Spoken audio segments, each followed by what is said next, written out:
Good evening all, and welcome to this Victorian Environment Friends Network talk. My name's Jessica. We have Ben Roberts presenting Biodiversity Management within Melbourne's rail network tonight. Before we begin, I'd like to acknowledge the traditional custodians of the land that we're on. I acknowledge Aboriginal and Torres Strait Islander peoples and pay respects to elders past and present. I also acknowledge that this land was never ceded and that we can all pay the rent. Just briefly, if you don't know us, the Victorian Environment Friends Network is a network for volunteers run by volunteers. We want to see a flourishing and biodiverse environment supported by all the friends and resources it needs. Check us out on our gorgeous new website, vefn.org.au, and on our socials, and we'll pop all that in the chat for you later on. So onwards with the exciting talk. Ben Roberts is an ecologist with 20 years experience working across ecology, biodiversity conservation and natural resource management. As Biodiversity Manager at Metro Trains Melbourne, Ben leads the delivery of Metro's Biosite management program and a range of biodiversity initiatives focused on protecting and enhancing ecological values across Melbourne's rail network.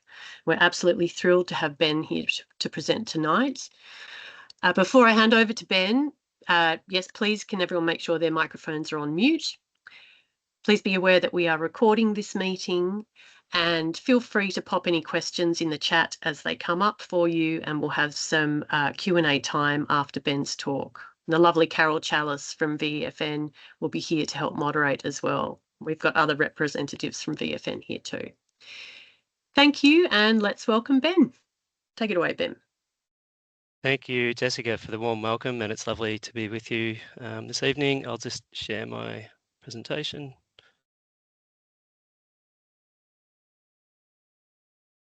And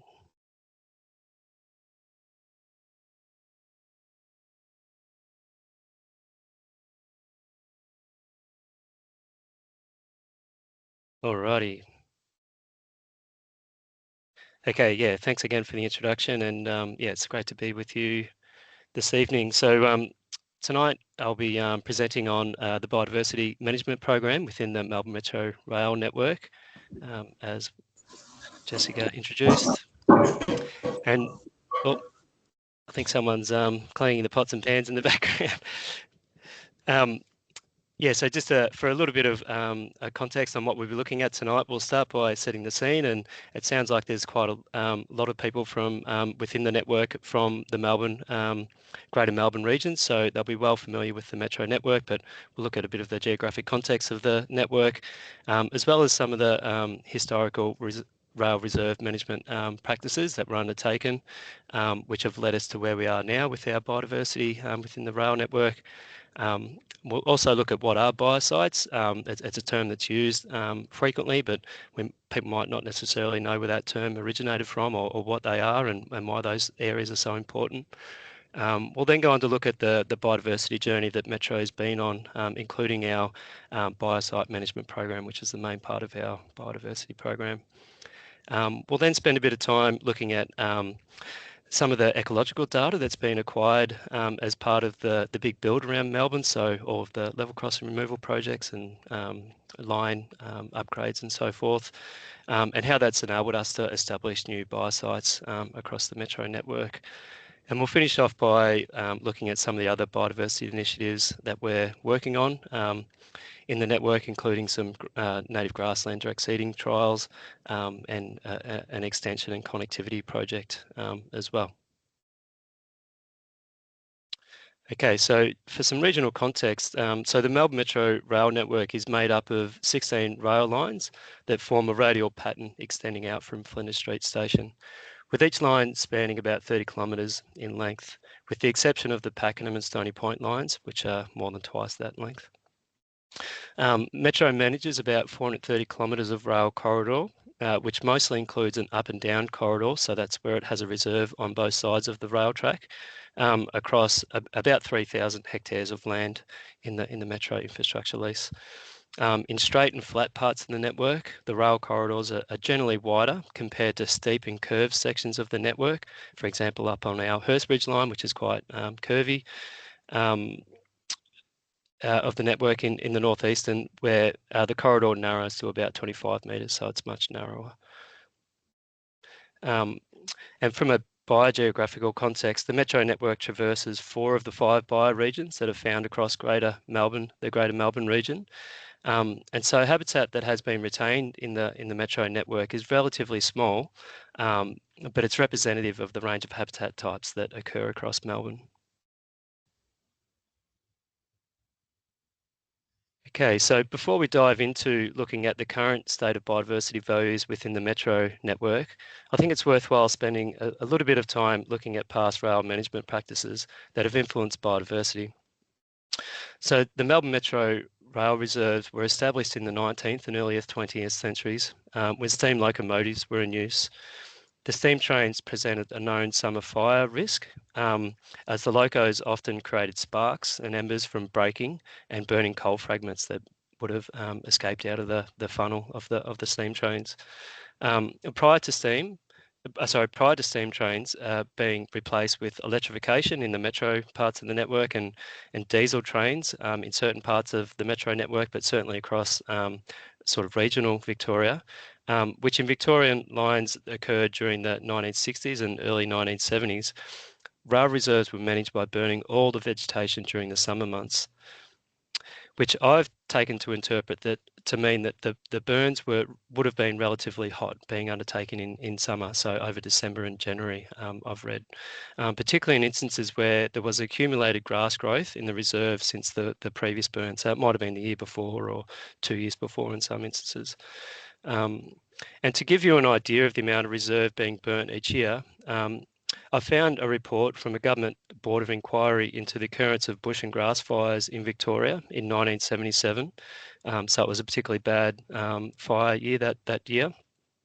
And it was presented that approximately 4,000 miles, or just over 6,400 kilometres of track were being burnt each year. So quite a lot across Victoria.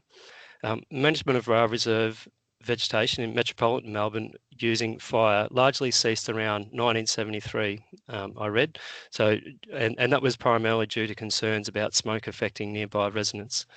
It was also around this time the width of some rail reserves in Metro Melbourne were narrowed, and surplus land was passed on to local councils to manage, who often attempted to beautify the areas, which might mean different things to different people and different councils, while other areas were lost in an attempt to control grass growth.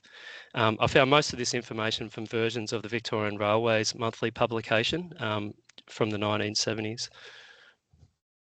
Yeah, so some great photos there. The top right one is from Keith Pakenham collection. I think he was a voluntary photographer in the CFA. I'm not sure if Keith is still around, but there's some really good photos online from his collection. So they had these fire attack wagons, they called. So as we can see, the water being sprayed out of sort of fire cannons that were on rail cars that were being towed by not steam trains, but by diesel trains. And I've seen photos where there's like 7 or 8 of these fire wagons being towed in a row. So they would have been used to burn large sections of the line all at one time. And then you can see in the bottom right image where there's an ignition wagon sort of going ahead, and then the water cart or the fire attack wagon comes closely behind just to put out the fire shortly after.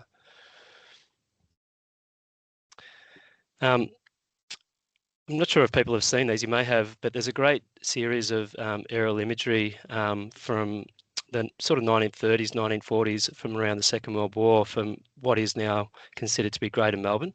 And it's really useful imagery. It's quite good imagery for the time, which sort of shows landscape characteristics from a long time ago in terms of sort of trying to understand what vegetation type and structures may have looked like before, you know, that they were cleared to their current extents. So after viewing the aerial imagery from the early and mid 1900s of the area that is now considered Greater Melbourne, it is visually striking how treeless the rail corridor was. Although I don't know when the trees and taller shrubs were removed, for example, was it during construction of the rail lines or at a later stage, potentially to manage bushfire risk, I'm assuming.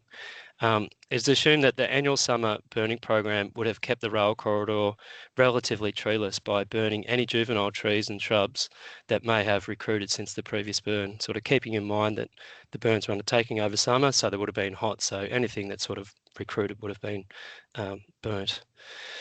So the Metro Rail Reserve being excluded, okay, so with the Metro Rail Reserve being excluded from agriculture and urban development since the 19th and earlier 20th centuries, and being mostly treeless, and receiving the annual routine burning program to manage grass biomass levels, this led to conditions in the rail corridor where both natural grasslands in our sort of western and northern parts of the network and woodland derivatives that were retained in the rail corridor have a comparatively species-rich understory. So when you combine all those things, it sort of leads us to a position where it creates a the suitable conditions to have a really species-rich understory. And where some of these areas have been retained to today, they now contain many species which are restricted and threatened across the wider landscape. So a bit of a very brief summary of biodiversity history in the rail corridor. So if we go back to 1916, Sutton, in an edition of the Field Naturalist Club journal, noted that the Keeler Plains flora in particular, and he noted the significance of the remaining grasslands in the rail reserve. He also noted in that journal entry about the use of periodic burning to control grass growth. And if we cast forward to the 1960s, and Groves did his seminal study on kangaroo grass, tussock grassland characteristics in an area of the rail reserve that is now known as the St Albans Biosite. And then in the 1970, Stu and Parsons did their paper based on rail reserves in Western Victoria that noted the regular and annual use of fire in the rail reserve promotes healthy native grassland, and that was compared to equivalent grasslands in agricultural and road reserves. Through to the 1980s, excuse me, 1980s, and with a sort of growing awareness of how threatened some of our ecosystems were becoming during the 70s and 80s, the state Environment Department at the time commissioned a range of technical studies in these restricted ecological communities, so sites of biodiversity significance and zoological significance. So there was, and it just so happened with, I guess, with the restricted nature of grasslands in Victoria, certainly at that time, but definitely now, a lot of those studies were focused on grassland communities. And then through to the mid-1990s and early 2000s, when I guess with a lot of the information that was captured in those technical studies, community groups recognised the biodiversity value of rail reserves and took action to preserve some of the most significant sites, such as the St Albans, the St Albans Biosite that I spoke about, as well as a bunch on the Sunbury line. There may be people in this group tuning in that were part of those groups, I'm not sure.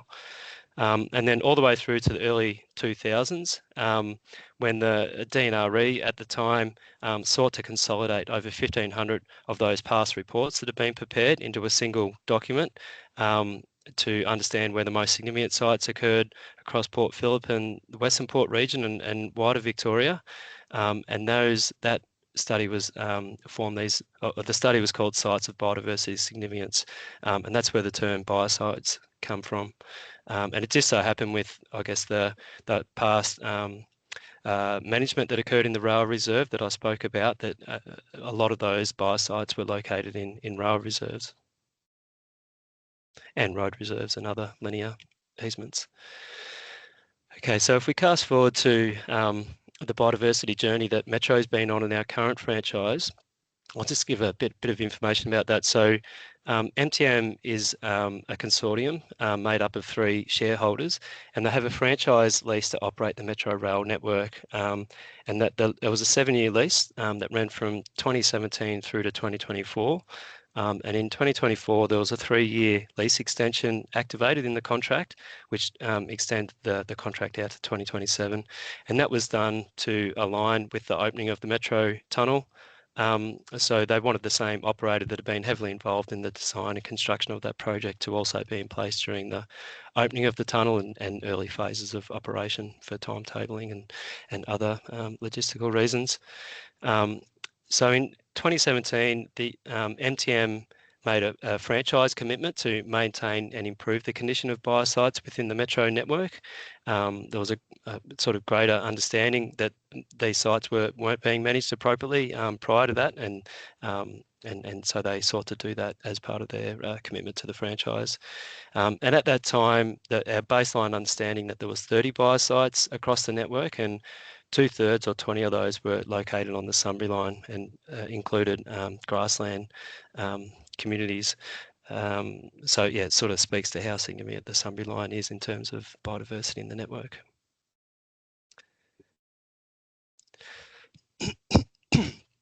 So this figure shows where the original 30 biosites were located. So as we can see, there's a cluster of them on the Sunbury line. So kind of from Watergarden Station moving out to Sunbury. And then we've got a few others, a pretty big one down at Williams Landing on the Werribee line, and another one on the Coolaroo on the Craigieburn line. So then the northeastern sites. And then in the southeast, we've got another cluster around Officer, and then a few around Pakenham East.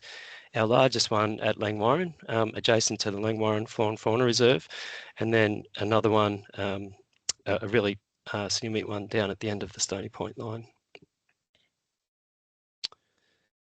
Okay, so in terms of the biosite management program that I spoke about, so in order to get that underway, baseline assessments were undertaken at each of the 30 biosites to assess and validate and rank the sites and to establish a monitoring program. And the type of information that was collected at each of the sites included describing the sites and their values, the habitat condition assessments, threatened species surveys. So many of the sites contain threatened species, and or validation where there was known records of those species at the sites. We looked at species richness and weed risk and cover. Key management issues that need to be undertaken at each of the sites. They were in various levels of condition, these sites.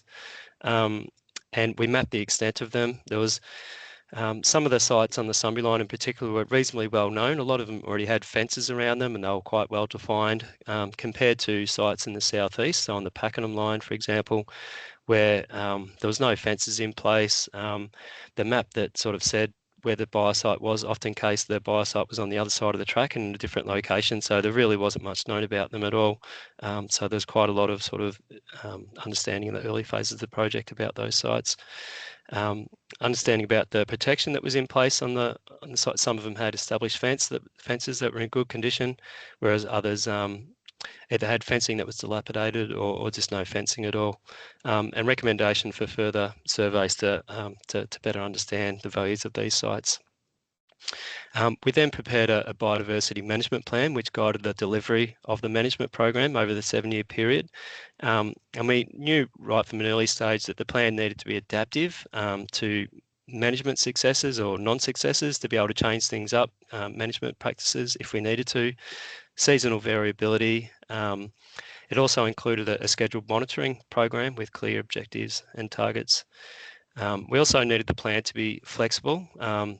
We're lucky to have a great level of expertise in our ecological restoration community in Melbourne. So we wanted the plan to be able to be flexible to utilise or leverage the expertise amongst the contractors that were appointed to deliver the program. Okay, and some of the activities that we do in terms of managing these biosites, so quite central to, given that many of the sites are grasslands or grassy woodlands, quite central to that management is biomass management, as I'm sure many of you are aware. And we do that primarily through ecological burning. So this year we burnt 16 locations across the network, which is the most we've done actually. We've sort of slowly been building up to that number. And we roughly burn each biosite on roughly a 4-year cycle, with variation for climatic changes and biomass accumulation and so forth. And we do that. I've got a video that shows it coming up actually in quite a staged approach. So we don't burn all of a biosite at once. We sort of split it up into zones so that only one section is being burned at a time. There's only a couple areas that we can't do burning, so we just manage biomass through mechanical means in those areas. Weed control. So woody weed management was quite a big part of the program, particularly in the first few years of the program. Many of the sites have been neglected for a long time and were overgrown with weeds. So I'm pleased to sort of say that we're largely on top of that now, and weed management is very much just in a maintenance phase. So we're never going to eliminate the weeds from these sites or from the wider landscape. There's always going to be a threat there. So it's just a matter of sort of keeping on top of them and maintaining their current levels. Most of the sites have threatened species, so we do dedicated management for those sites, often a lot of hand weeding around threatened species and managing biomass levels and weed growth. Pest animal management, so just in the last 3 or 4 years, I'm sure you've observed as well, rabbit pressure has increased significantly. So some of our sites receive quite a lot of pressure from rabbits, so we do dedicated management for that. Installing fencing where it's needed to protect the sites, and that's our main sort of what we call a control on site to limit damage to these sites. And now that we're in the later phases of the project, we're doing a lot of revegetation at these sites. We've sort of got them to the level that they will achieve in terms of improved condition from ecological burning and weed control. So we're starting to do a lot of revegetation to enhance these sites and take them to the next level.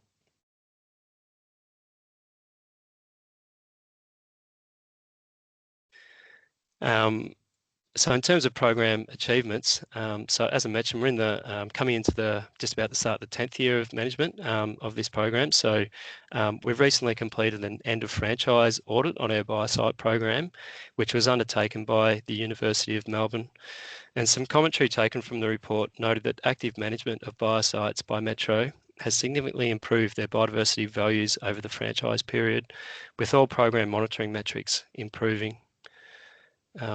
The end of franchise monitoring report went on to state that the university's analyses conclusively demonstrates that active management of biosites by Metro Trains has significantly improved their biodiversity value over the franchise period. And of particular note from the report, it found that modelling demonstrated that increased abundance of threatened flora species, which is in that first tile, is primarily due to time spent actively managing for biodiversity rather than any individual management task. So that's sort of referring to, it wasn't just ecological burning by itself or dedicated weed management by itself, but it was actually the combination of all the management activities that we do together, which led to the increased species richness or species abundance, threatened species abundance. The report goes on to mention that Metro Trains management of rail reserve biosites demonstrates that when appropriately managed, small, narrow areas of remnant vegetation in urban landscapes can maintain and encouragingly improve in biodiversity value. So that was pretty cool. So just to sort of look at some of these things. So we've sort of, because we did baseline assessments of threatened species across all the biosites, that was one of the monitoring measures that we tracked throughout the program, and was a bit of an indicator of success that we're sort of on the right path. So we had a 7-fold increase in threatened species abundance at the sites, and sort of chatting to some sort of species specialists such as spiny riceflower, it's sort of indicating that we're not necessarily, it's not new plants recruiting as such, like spiny riceflower, but it's more just creating improved conditions for those species to come out of dormancy and to be present.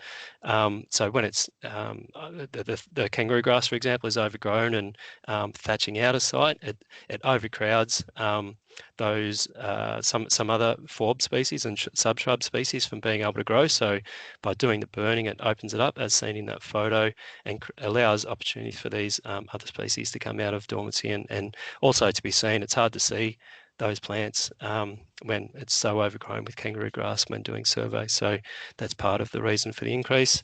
And on average, by improving the condition of the sites, we've the plant species recovered at each site has been about 5, and the weed cover reduction has been about 25% across the sites, and that's an average as well. So some of the better quality sites, they didn't have much weed cover to start with in terms of the program because they were in such great condition.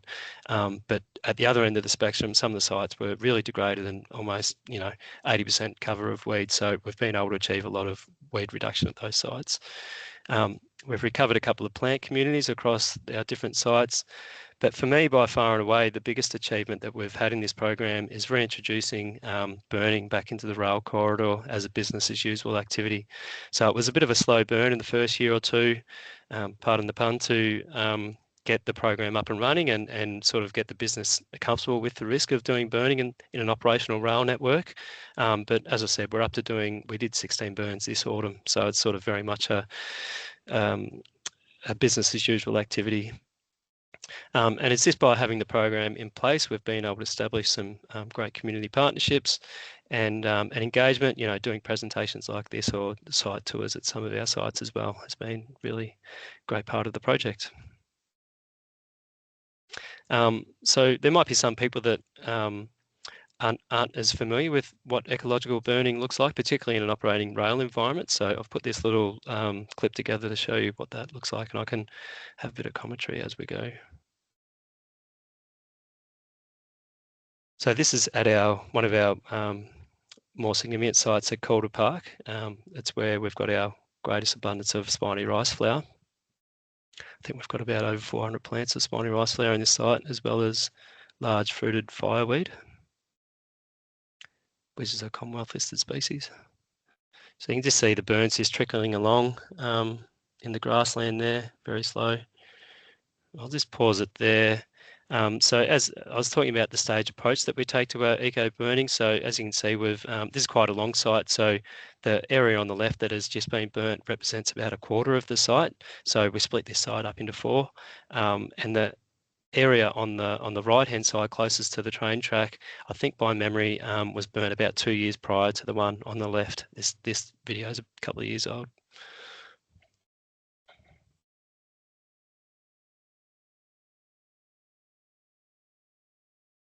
Just let it go through again for those that didn't see.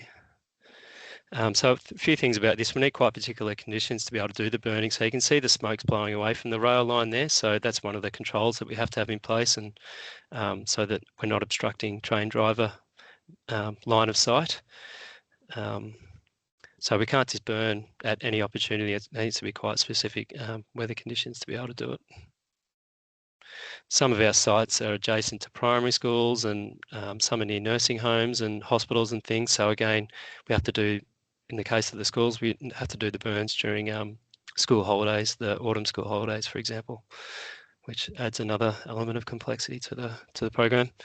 So I spoke a little bit before about the data that's being captured as part of the Victoria's Big Build, so the level crossing removal program and other infrastructure projects that are happening. So it's been a bit of an untold story of the Big Build in my view. So most of the metro network has actually been surveyed in one way or another through all these projects across the network.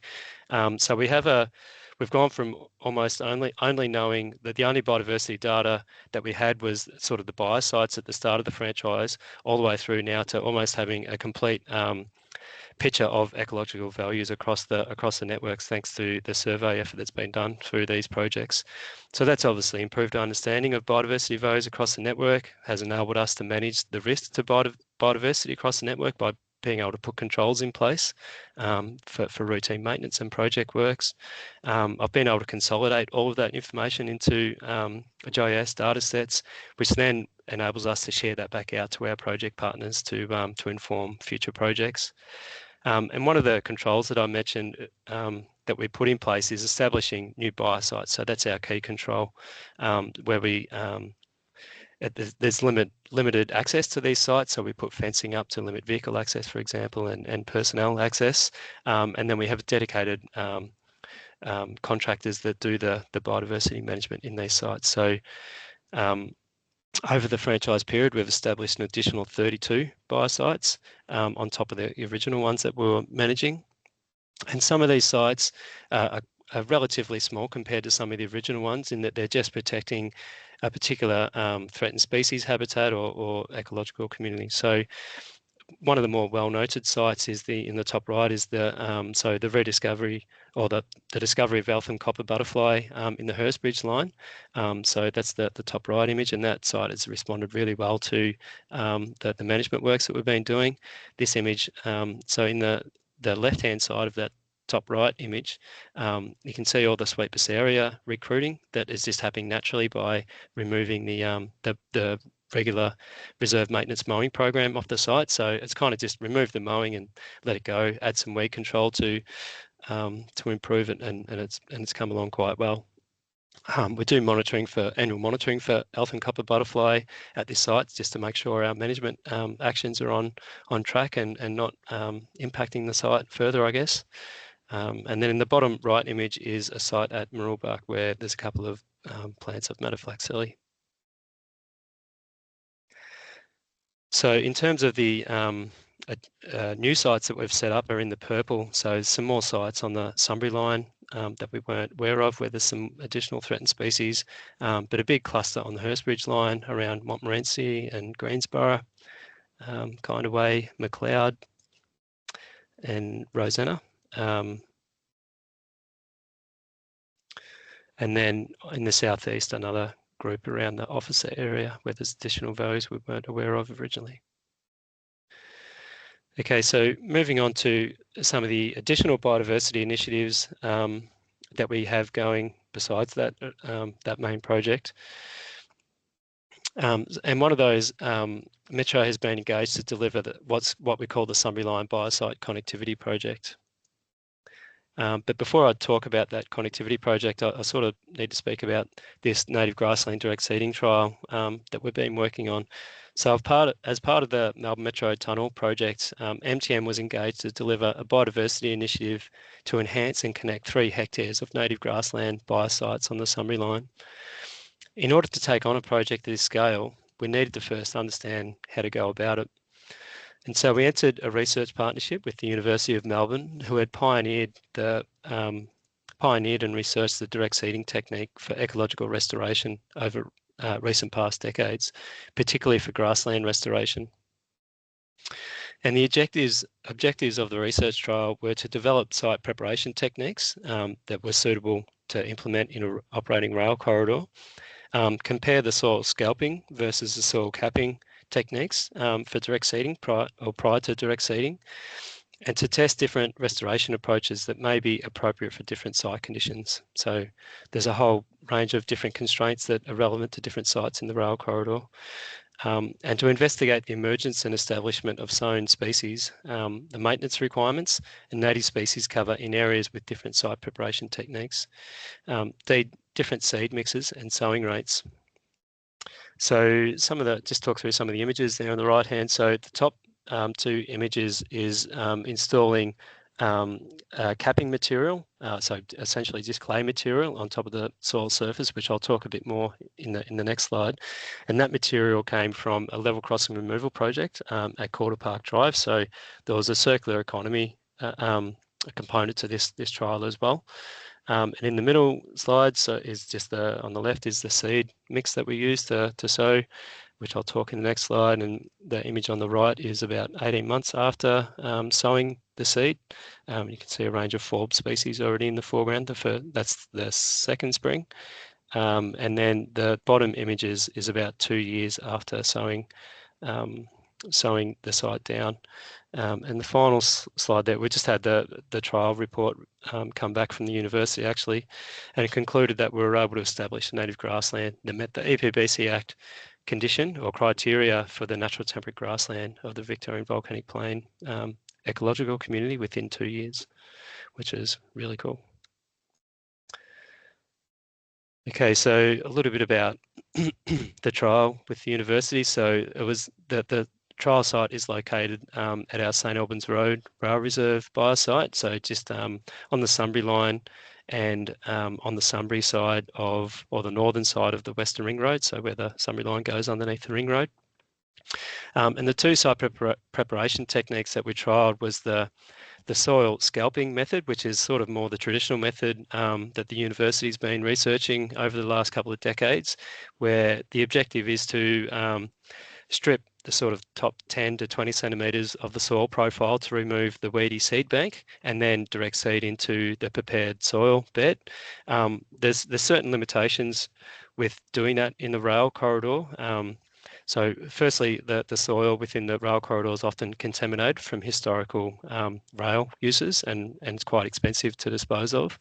But also there's a lot of underground services in the rail corridor, like signalling and water and sewage and telecommunications, which limits the, being able to excavate in a lot of areas. But also on the Sunbury line, there's a lot of surface rock, being a volcanic plain or near surface rock, which also limits being able to excavate. So we knew we needed to have an alternative method up our sleeves. So that's where we wanted to look at the soil capping method. So it essentially seeks to achieve the same objective of excluding the weed seed bank. So rather than physically removing the weed seed bank, we just place a clay cap on top of it to exclude it. And that's after doing, a year or two of weed management to try and eliminate the weed establishment as much as possible, so it can't penetrate the clay cap. As I mentioned, the clay came from, for all these projects, came from rail construction projects, from either level crossings or car park extensions and so forth. So it would have ordinarily just been going to landfill, this material. So we've been able to repurpose that material, which has been excellent. And the material that we've used has needed to be local. So we're trying to replicate the sort of what were the in situ soil conditions, clay soil conditions that would have been present, that the grasslands would have originally been growing in. And we tried trial two seed mixes. So the first was called what we call the biodiversity mix. So it was a forb-rich seed mix, which had about 30 species of forbs in it. So we were keen to understand which forbs suited the site the best, and we had the most success with. And the other seed mix is what we call the maintenance mix. So it was a very simple grass-dominated mix. And the reason we were looking to trial that was to look at options to, when reinstating the rail corridor after a project, being able to incorporate native grass species into that reinstatement rather than using exotic species. I'll just see if I can clear my throat for a second. Sorry, I'm working just on my laptop screen.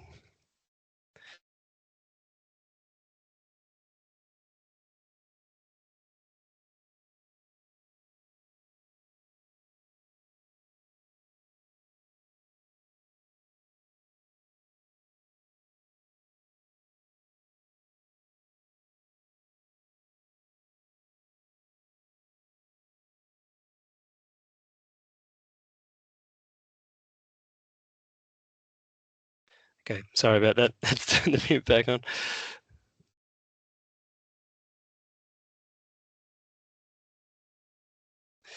Okay, so now that I've covered the trial, I can sort of get into a bit more detail about the connectivity project. So let's turn my notes back on. So as I mentioned, Metro is delivering the Biodiversity Connectivity Initiative on the Sunbury line, which was developed and funded as part of the Sunbury line upgrade, which was part of the Metro Tunnel project. The project includes connecting and extending 3 existing biosites on the Sunbury line that contain critically endangered native grassland habitat. The project is supported by the Melbourne Uni again as our research partner and sort of a source of advice. The 3 biosites that were included in the project include the South Sunbury Grassland Reserve up near Sunbury, the Sydenham Rail Reserve biosite, and the St Albans Road Rail Reserve biosite. And once established, these sites will be integrated back into our main biosite management program for maintenance and monitoring purposes. Delivery of this project, along with the direct seeding research trial, has further developed the capability of the novel native grassland establishment technique within Metro, the industry partners and academic community, which has provided an opportunity to expand this initiative into other grasslands. So this will be our 3rd year of doing this type of work. When we started in the trial, and we did some last year, and did some more capping and seeding again this autumn. So we're getting the hang of it a little bit, particularly with the novel constraints that come with doing this in a rail corridor. So we feel like we're able to start doing this at a much smaller scale, sort of micro capping within some of our existing biosites. All of our biosites sort of have some degraded edge or a little corner that's a bit degraded, and we're sort of taking it as far as it will go through conventional techniques. So we can sort of feel like we can do this on a much smaller scale just to take the existing biosites to the next level. So I'll speak to the photos a little bit. So in the top left-hand corner is our summary grassland. It's a drone image of that. It's about 1 kilometre long, this grassland, just as you come into Summary on the train line. And in the foreground, you can see the sort of red soil. So that's actually connecting to fragmented parts of the existing biosite. So it was sort of like a 200-metre gap between the two established parts of biosite, so it'll be connecting that together, which is pretty cool. In the top right-hand corner is the grassland trial 2 years after, and the same in the middle left. In the middle right is the Sydenham biosite. So we just sowed that down about a month ago. So what we're looking to do here is that the white squares that you can see, we're sowing them down as forb clusters. So rather than sort of just spreading, because there's limited forb seed, right? It's really expensive and quite labour intensive to grow. So we had to sort of get our biggest bang for buck. So, and in terms of management efficiency as well and maintenance, we thought it best just to put them in clusters. And then surrounding that, we've got a matrix of a grass-dominated mix. So we can use differential herbicide, for example, for weed management. So in the grass-dominated areas, we could use like a broadleaf herbicide without the risk of impacting some of our forb species. And vice versa, in the forb areas, we can sort of just do dedicated management in those areas. And then, yeah, the bottom right image is again down at the South Sunbury Reserve. So behind where I've taken the photo is one of the fragmented section of biosite, and in the distance is the larger section of biosite, and in the immediate foreground is the red clay cap that we've put down, and we'll direct seed into that, which will connect the two sections of biosite together. As part of in that Sydenham biosite that I mentioned, we've got Sophia Blosvelds from the University of Melbourne, who's a PhD candidate working on the project, and she's doing that's one of her research sites, and she's looking at plant traits and optimal seed mixes for different project objectives. I hope if Sophia is tuning in, I hope I've done that that description justice. And that brings us to the end. A few acknowledgements. So thanks to Demi Reynolds for the images of spiny rice flower and just general advice on grassland management, and spiny rice flower, Michael Longmore for his flora images and just general advice and support, John Morgan for past research and management of rail reserves, particularly in grasslands, Nick Williams for ongoing support and advice, Akash Samuel, and some of those great fauna images were from my friend Akash. He's a great photographer, and Jonathan Billington, some of his fauna images as well. And that's the presentation. Thank you so much, Ben. That was fascinating. Really, really enjoyed hearing your talk. We've got quite a few questions in the chat. Rather than us reading them out, do you want to just, if everyone opens the chat and has a look, and Ben, you address the questions within? Does that sound okay? Sure, no problem. I'll just work through them. So Stuart asked, many grassland people are concerned that weedicides has largely replaced burning as a weed control method. Is it possible for this to be reversed, or is this happening already? Yeah, it was in those those Victorian Railways publications from the 70s where they actually talk about the heavy, and in that inquiry report as well, actually, they sort of promote the use of herbicide because it was quite a new technique at the time once they finished burning, and it was sort of promoted as like solving a lot of their issues, you know, some of the risks of fires escaping and, you know, being a nuisance to residents and things like that. It was sort of seen as solving many of their problems, but they didn't know the impact it was having on biodiversity, obviously. So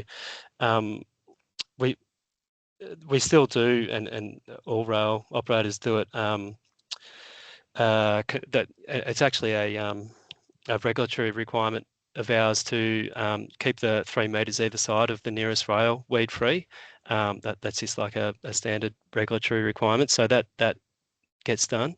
But in terms of in the wider reserve itself, it's quite targeted weed management, so around structures, for example, and signalling cabinets and gateways and fence lines and things like that. And then within our biosites, it's obviously quite targeted weed management, and across the wider network as well, where they do weed management, it's quite targeted. So it's probably just in that track infrastructure where they do, it happens about twice a year, they do a track spraying program. That's where most of the herbicide application happens, rather than in the reserve itself. Moving on to the next one, Ben, the Langwarrin site is the current Parks Victoria Langwarrin Flora and Fauna Reserve and was the site of a military hospital in the World War I and railway access to access the site, then in bushland for the patient soldiers. It has been retained with limited access and infrastructure today, thanks to the past and current work of Friends of Langwarrin Flora and Fauna Reserve. Yeah, cool.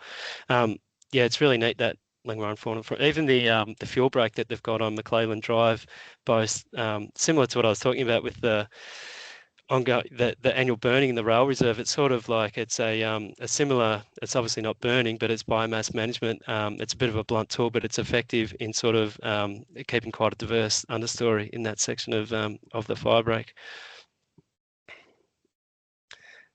Is rubbish dumping a significant issue, and how have you been managing this in biosites? Yeah, it's a massive issue, particularly in the outer stretches of the networks. There's known, I guess, all the councils that you hear it in the media, right? I mean, they got extra funding for it to manage the massive increase in dumping. Yeah, so like it gets dumped in our driveways and everything. Like we can't even get into the rail corridor sometimes because there's so much crap being dumped there. But in biosites, it's more just accumulated litter, like in next to like residential estates or what am I thinking of, like shopping centres and stuff like that. Whereas it's not often, because they've got fences around them. It happens occasionally that stuff like building waste might get dumped in them, or garbage bags of stuff, but it's not as frequent. But Metro has, because it's such a problem across, a known problem across the network, we have like a rubbish collection contractor that they go around the network periodically to collect all that stuff. So there's a program in place for that. Car bodies get dumped, you name it. What species is the man-made habitat intended for? Yeah, I didn't talk about that. I spoke about the species mixes that we're using. So that's been informed by, because the biosites on the Sunbury line have been so well studied since the 70s, you know, since Stu and Parsons were doing their work and other botanists. And what I didn't mention, actually, our partnership with the University of Melbourne. So that's been led by Professor Nick Williams, and we're so fortunate that he completed his PhD focusing on biosites in the Sunbury line. So he's got such a great history of knowledge of those sites. And as part of his PhD research, he consolidated all of those species lists for many of the sites dating back to the 70s. So because we're collecting and monitoring data for these sites annually, we're able to compare that historical species information data to what we have currently, and we're able to identify species that have dropped out. And it was primarily because the lack of burning over the last 30 or 40 years. So as you know, many of those species require frequent burning, particularly in grasslands. So we've been able to inform those species lists, not with all the species that have been lost, but certainly some. Some of them are threatened species like Leucochrysum albicans and Rudidosus leptohincoides. We've had come up in the trial site, which is pretty cool. It's only known from a handful of sites left, as well as some common daisies as well that are relatively common, but they've dropped out of these sites because the burning ceased. So that was an unexpected win out of that project, actually, but for me it's actually quite significant.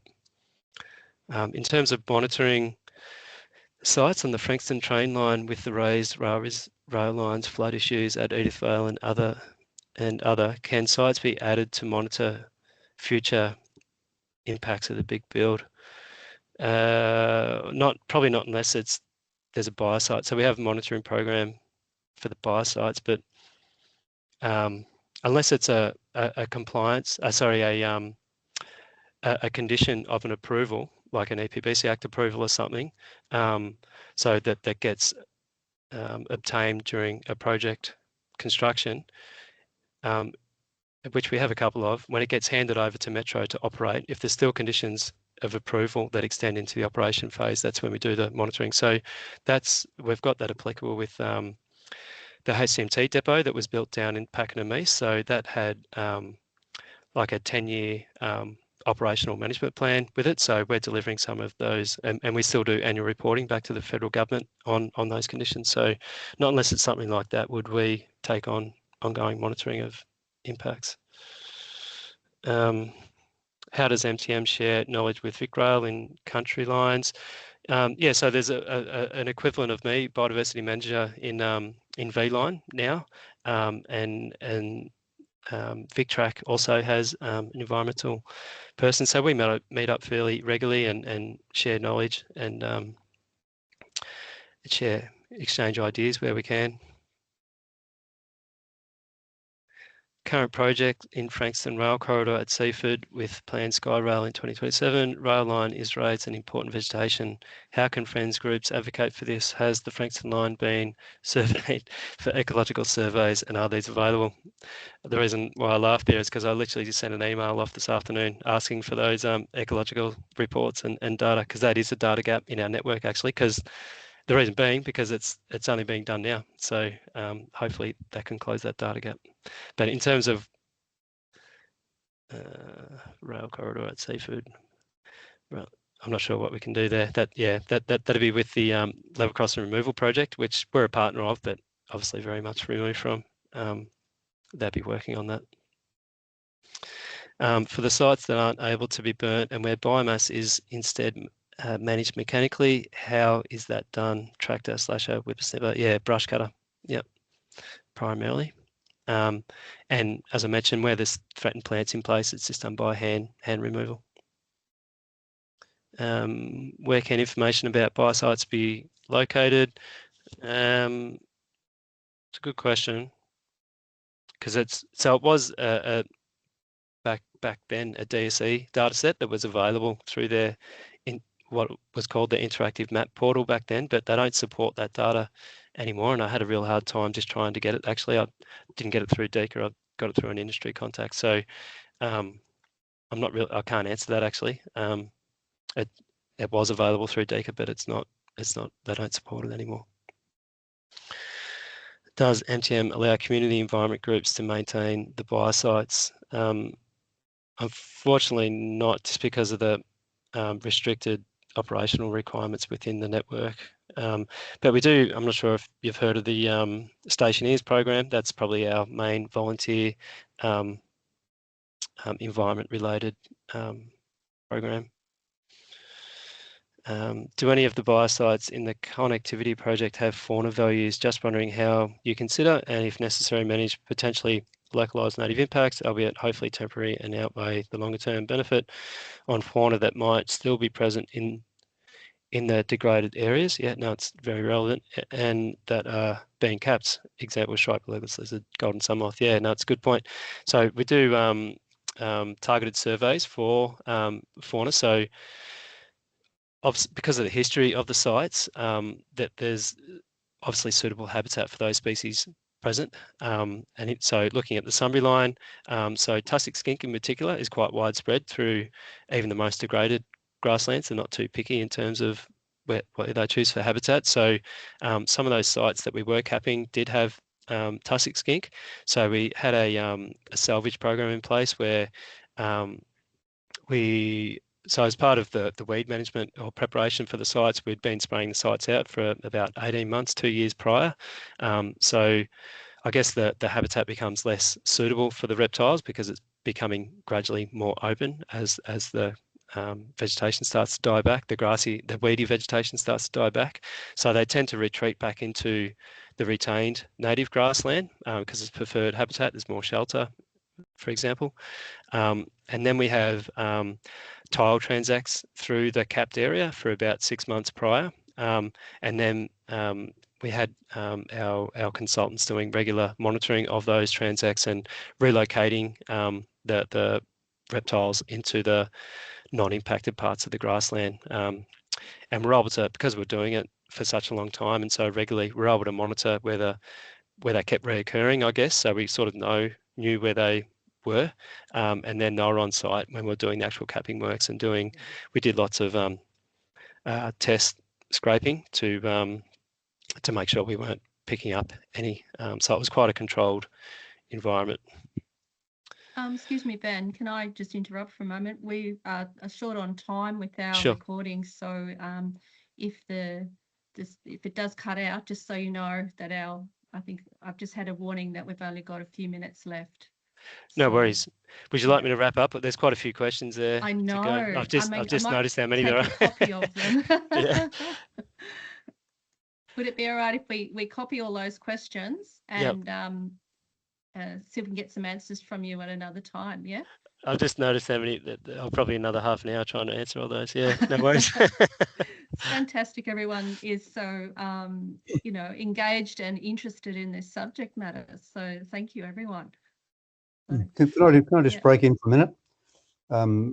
All those sites along the Sunbury line were discovered by Carl Rayner, who walked the entire Sunbury line for about 20 kilometres back in the 1970s and informed the railways then of it. And as soon as he informed them of the site, they would instantly dump gravel or sleepers and so forth, and obviously very deliberately destroy them. What they were saying was, bugger off, this is our site, you have no rights here. And seeing that there's now biodiversity officers employed by the railways whose job it is to maintain biodiversity, that's a fantastic turnaround. So congratulations on being part of that. That's just wonderful. We fenced and signposted 6 sites around the Sydenham area. So all of those ones you mentioned in Sydenham were created by the Friends of Organ Pipes National Park. And we used to have working bees there pretty much every year to try to control weeds and control litter and so forth. Sustaining that for 30 years is, for a volunteer group, is just very, very difficult. So we had good years and bad years. Oh, yeah, fantastic. Oh, thanks for your input, Robert. I was hoping that someone from the Friends of Organ Pipes might be tuning in. Yeah, so no, you're right. I'm ex-Organ Pipes. I now live in Ivanhoe, so it's pretty far away. No, that site at Sydenham is one of the sites that we're connecting. You might remember it was sort of fragmented into 3 sort of sections with the spiny rice flower in it. Yeah, so we're connecting those fragmented sections together. Debbie Reynolds really cool. Was doing a PhD on the Pimelia spinescens about the time that these things were created, and it was just lots of it in, I think, about 3 of the sites. So she was over the moon about it. Yeah, fantastic. Yep. No, I still have her to do with Debbie. She's very interested in them.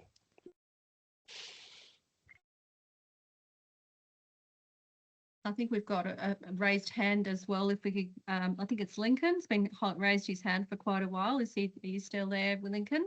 Let's take you off mute. No, I can't seem to unmute it, but yeah. Maybe he's gone. Sorry. While we're waiting for Lincoln, Alison Richards had a question about the stationeers program. Station volunteers. Interested in your comments about safety and induction requirements, currently a major issue for volunteers in the program. Do you have any thoughts on that? Needs detailed attention, which it would be great to achieve.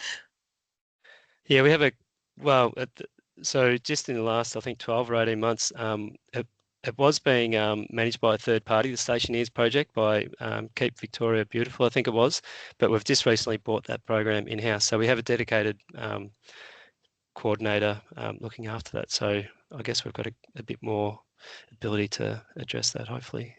But yeah, I can pass on their contacts if needed. Were there any other burning questions here? There's a lot of info people are putting in, which is fantastic. Maybe just pop your hand up if you really desperately want to answer it, want it answered tonight before we head off. Yeah. I take my friends at Wilson Reserve to do a couple of hours work on Clean Up Australia Day every March at one of 5 rail stations from Heidelberg down to Alphington. Alphington was revegetated by a Melbourne water project in the 1990s. No follow-up whatever. So we did the follow-up once. Again, sustaining it for a volunteer group that got lots of other commitments is very difficult. But every time I rail past there now, it seems to be in superb condition. Some of the stations are actually really well managed now. The very worst one is mine, Ivanhoe. It's just appalling. Virtually everything in the plantation is a serious environmental weed. I tried revegetating it, but I've achieved about 3% in 20 years.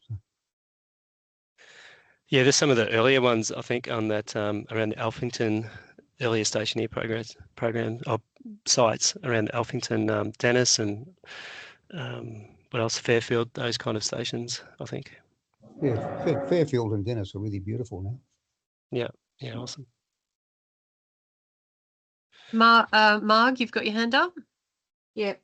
I just wanted to thank you, Ben, for all those answers, particularly the one on the record data on the Frankston train line, because we've been faced for the last 7-8 years with trenches, 2 trenches, a number of tunnels and all kinds of things. And when you get south of Mordialloc, it's the Coram Swamp, which is bigger than the Curry Rup Swamp. And the big project now is Seaford, which is going to see a lot of vegetation destroyed. Right. So it's really important, I think, that we do get data, and there's important vegetation on the Frankston line that was one of the first in Melbourne in 1881. So I'd be interested to know if you discover any at some stage. I'm an archivist. Yeah, sure. No, it certainly would have been collected by the Level Crossing Removal Authority. Probably a couple of years ago, my previous to working at Metro, I was an ecological consultant working in the level crossing removal, so it would have been collected a long time before. I understand they're in investigation phase now, so the ecology data would have been collected a couple of years ago to inform the design of the project and the impact assessment. One of our concerns at the Frankston Environmental Friend Network is the impact on the vegetation, particularly in Seaford. I don't know if you know Seaford, but there's a lot of original vegetation there due to the swamp, and they're just putting skywire in, but a lot of the vegetation has not been surveyed because it's underwater a lot of the time with the swamp, and it's very unique. Yeah, okay. Yep. Just one quick thing. Merle has said it would be great to have some positive environmental messaging along the railway corridor, a captive audience apart from everyone on their phones. Right, yeah. Some messaging, so like some signage, Yeah. Well, there's some great, some of the station upgrades have incorporated some great biodiversity art. Like there's a Metaflaxley, I forget which station it is now, but I think it's up near Keon Park or something. A great big Metaflaxley flower as part of that installation at the station entrance. And I think at Greensborough, there's some biodiversity features that have been included into the installation there as well, which is cool. What else? Yeah, I do plan to. I guess the tricky thing with the biosites, they're mid-section. They're not near a station, like on the Sunbury line. So it's sort of hard to have a sign saying 100 metres that way there's a population of Metaflaxley or something. But yeah, it is. There's a few sites where we could do it, like at Montmorency, where the Elfin Copper Butterfly site is. It's right next to Montmorency Station and right next to Montmorency Village. So there are some opportunities for sure. And so I keep saying, and one more, sorry. Alison just had a follow-up comment that about the station program. They've got the contacts, but what's needed is coordination between the rail partners, urgent need for informed decisions based on adequate information. So I don't know. Yeah, or that contact.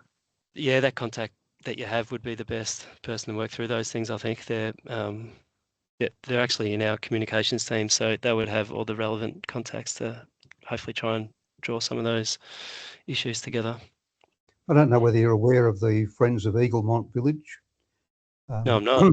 That's right on Eaglemont Station, which is one station north of Ivanhoe. They've been going for about 7 or 8 years now, and they've done magnificent ecological restoration over about 300 metres. Just the fellow who founded it, John Walkley, dropped dead of heart failure about 3 years ago. He was very, very knowledgeable. He used to do a lot of propagation in his own garden, and he taught everybody about ecological restoration work. Did a magnificent group, and a committee has formed since he died to keep it all going. They have working bees monthly. Fantastic. Huge diversity of species they've re-established there. I do know that there's a mature Eucalyptus studleiensis at Eaglemont Station, which is on the Heritage Register.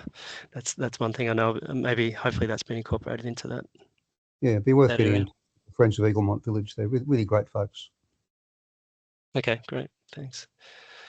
Well, Ben, we've really worked your voice there. Thank you so much. It's been a really interesting presentation, and there's loads of comments saying thank you and lots of great feedback in there. So thank you so much. We really appreciate it. Thanks for your time.